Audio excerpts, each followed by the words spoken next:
It was only a matter of time, by all accounts, before 20-year-old loose cannon Alfie Franco was going to case someone. Now that's got to be hard to hear. His coping mechanism and ability to rationalise his behaviour was non-existent. The 20-year-old, who is from Huddersfield, thought he was bigger and badder than what he was, and he hated the fact that his then girlfriend would sometimes draw men's eyes to her. And that gave him the right to walk around with a blade and actively use it in a senseless and pointless situation, and for that he has ruined not only his own life, but of course the life of his victim and his family.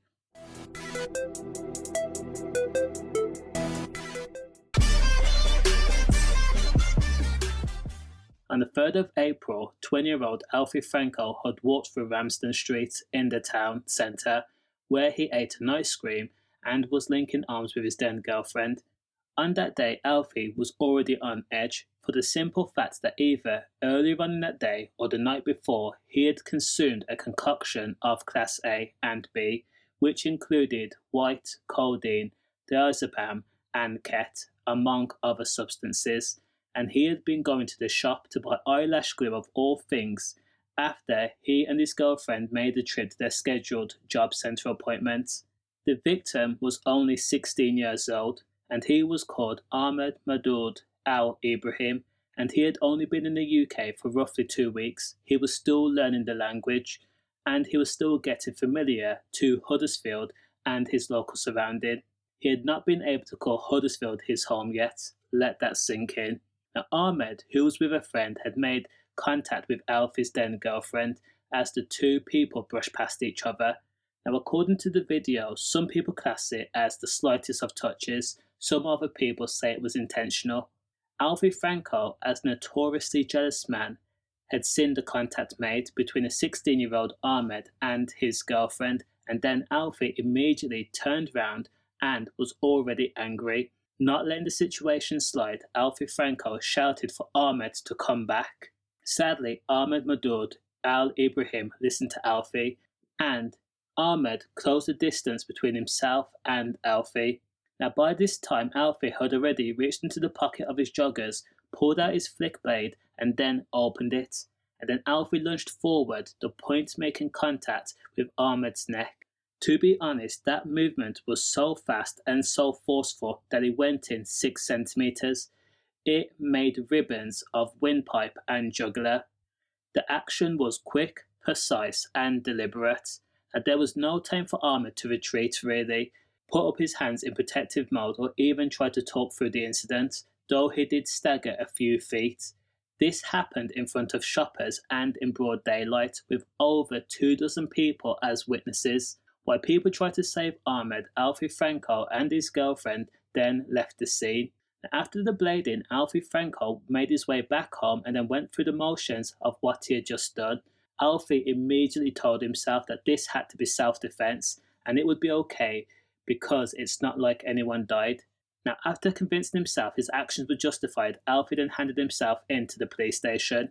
Once the police and Alfie had that conversation, the police told Alfie Franco that the victim was no longer alive, and therefore the 20-year-old would now be placed in handcuffs and placed under arrest for suspicion of DM. Alfie Franco could not believe what he was hearing. After all, this was self-defense. He told himself again, repeatedly, again and again and again. He then told the police, "I just wanted to get away. I didn't know it would cause serious injury. I wanted to stop him."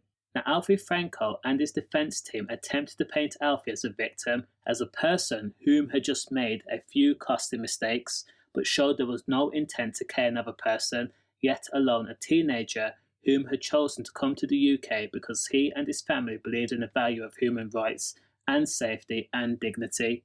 In court, Alfie's defence team refuted the prosecution's stance that this was intentional, and then tried to convince the jury that he had saw Ahmed doing what seemed to be reaching for something long and metal from the waistband of his joggers. However, as part of the investigation, police were able to obtain hours of CCTV, and it showed the exact moment that Alfie Franco and Ahmed had came into contact with each other, and it showed realistically that Alfie Franco was the aggressor.